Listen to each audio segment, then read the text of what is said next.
Hi, I'm Dr. Rasya Dikshit, a dermatologist from Bangalore, practicing in Bangalore from the last 15 years. Our hair is the crowning glory on our head. And of course, everyone wants to know how we can stop hair loss and how we can regrow hair loss in a natural way. But very importantly, it is to understand what is a normal hair loss and what is an abnormal hair loss, which hair loss can be treated at home naturally and which hair loss needs to be seen by a dermatologist. So the first thing is everybody loses hair and up to 50 to 100 hairs is normal per day.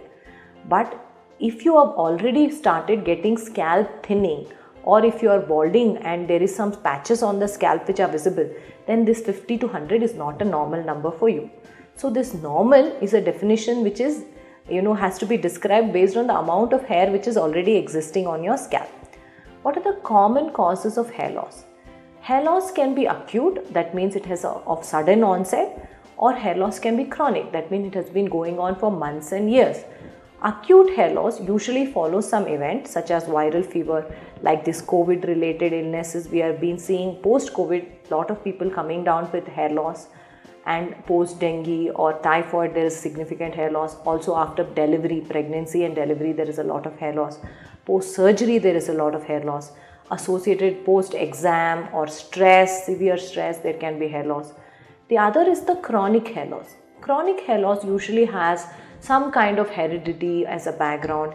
It could be because of multiple vitamin deficiency, thyroid disease, polycystic ovaries, all these chronic diseases, and sometimes even medicines such as those taken for BP as well as diabetes, they could be causing the hair loss.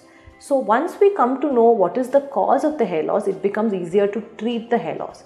But when you say what are the things I can do at home to make the hair grow back naturally, first thing I would suggest is look into your lifestyle. Are you eating healthy?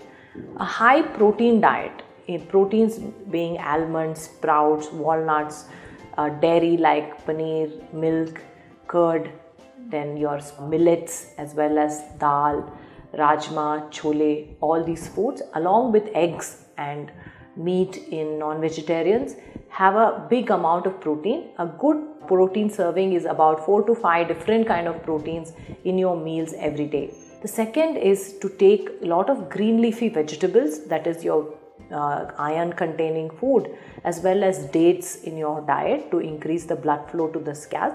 Regular exercise is very important because it increases the blood flow to the scalp.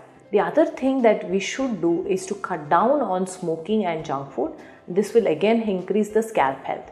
If you have a habit of using oil for applying for the massage for the scalp, you can continue it, but remember that don't use too much force when you're massaging it. Make sure it is washed off with a good shampoo so that the scalp health can be restored.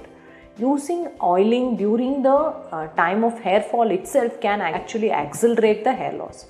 If your hair fall does not improve by these simple measures, it's time to see a dermatologist to understand what is the underlying cause of your hair loss.